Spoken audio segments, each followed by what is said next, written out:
Assalamualaikum warahmatullahi wabarakatuh. Perkenalkan, nama saya Nurul Inayah dengan nomor induk mahasiswa 3403200132. Perkenalkan, nama saya Sylvianti Dwi Putri dengan NIM 3403200046. Pokok bahasan yang akan kami jelaskan yang pertama siklus, kedua metodologi, dan yang ketiga teknik pengembangan sistem informasi.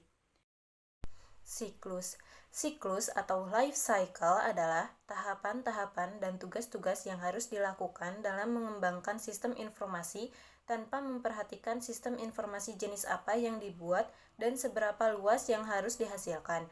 Contohnya adalah siklus pengembangan sistem atau System Development Life Cycle. SLDC adalah siklus yang digunakan dalam pembuatan atau pengembangan sistem informasi yang bertujuan untuk menyelesaikan masalah secara efektif. Tahapan-tahapan System Development Life Cycle. Yang pertama adalah perencanaan atau planning. Tahapan pertama yang mana developer dan pihak perusahaan akan merencanakan proses bisnis dalam pembuatan proyek pengembangan software yang akan datang. Yang kedua, analisis. Tahapan ini merupakan kegiatan mengurai dari suatu sistem informasi yang utuh ke dalam bagian komponennya untuk mengidentifikasi dan mengevaluasi. Yang ketiga, perancangan atau desain.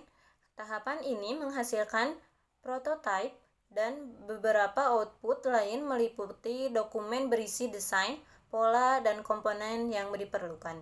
Tahap ini ialah tahap di mana seluruh hasil analisis dan pembahasan tentang spesifikasi sistem diterapkan menjadi rancangan sebuah sistem. Yang keempat, penerapan atau implementation.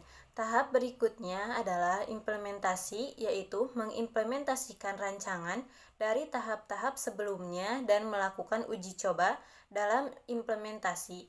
Dilakukan aktivitas dengan pembuatan database sesuai skema rancangan, pembuatan aplikasi berdasarkan desain sistem, dan pengujian atau perbaikan aplikasi. Yang keempat, pemeliharaan atau maintenance. Tahap terakhir untuk menjaga sistem tetap mampu beroperasi secara benar melalui kemampuan sistem.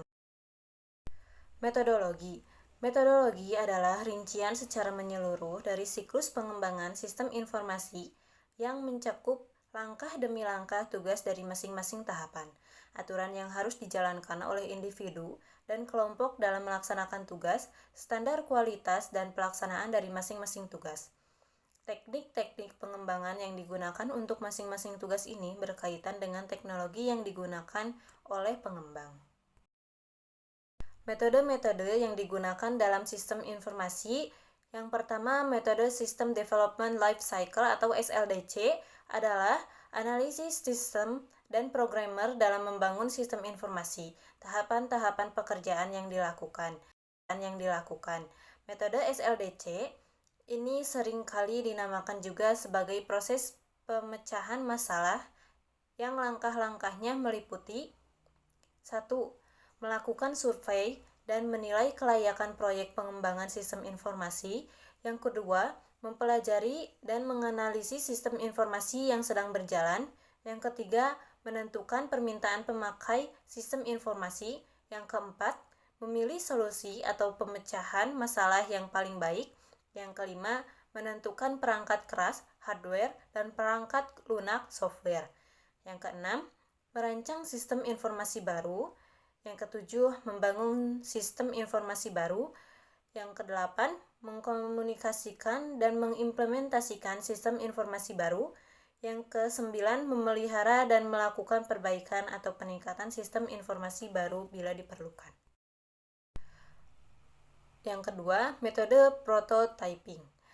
Sebagai suatu paradigma baru dalam pengembangan sistem informasi, tidak hanya sekadar suatu evolusi dari metode pengembangan sistem informasi yang sudah ada, tetapi sekaligus merupakan revolusi dalam pengembangan sistem informasi manajemen. Jenis-jenis prototyping. Yang pertama, feasibility prototyping. Yang kedua, requirement prototyping, yang ketiga design prototyping, yang keempat implementation prototyping. Karakteristik metode prototyping. Yang pertama, pemilahan fungsi, yang kedua, penyusunan sistem informasi, yang ketiga, evaluasi, yang keempat, penggunaan selanjutnya. Teknik-teknik prototyping. Yang pertama, perancangan model. Bagian yang terpenting dalam seluruh strategi prototyping yang digunakan sebagai alat untuk menjadikan model menjadi sistem informasi yang sebenarnya. Kemudian, perancangan dialog. Disusun agar keterlibatan user menjadi jelas dan fleksibel. Kemudian, yang terakhir, simulasi. Dalam prototyping dilakukan untuk menunjukkan bagaimana cara kerja sebuah sistem informasi akuntansi yang akan diterapkan. Proses pengembangan RAD mempelajari apakah proyek pengembangan sistem memenuhi kriteria, mempelajari aktivitas bisnis perusahaan, menentukan area bisnis serta fungsi yang menjadi prioritas, membuat model dari fungsi-fungsi menjadi prioritas, memilih prototype mana yang direview, yang terakhir implementasi sistem informasi. Teknik dalam pengembangan informasi. Teknik adalah pendekatan bagaimana menggunakan alat-alat dan peraturan-peraturan yang melengkapi satu atau lebih tahapan-tahapan dalam siklus pengembangan sistem informasi.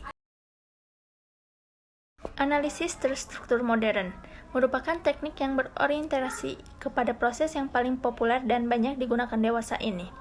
Pemodelan data merupakan suatu teknik berorientasi kepada data dengan menunjukkan sistem hanya data saja, terlepas dari bagaimana data tersebut akan diproses atau digunakan untuk menghasilkan informasi. Rekayasa informasi merupakan perpaduan suatu pemodelan data dan proses, juga memberikan penekanan baru terhadap pentingnya perencanaan sistem informasi.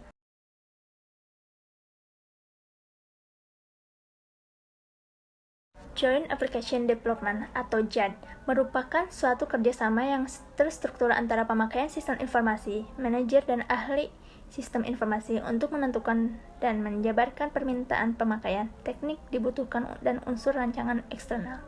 Tujuan JAD adalah memberi kesepakatan kepada user dan manajemen untuk berpartisipasi secara luas dalam siklus pengembangan sistem informasi. Keterlibatan user dalam pengembangan SI. 1. Kebutuhan user. 2. Pengetahuan akan kondisi lokal. 3. Keinginan untuk perubahan. 4. User merasa terancam. 5. Meningkatkan alam demokrasi.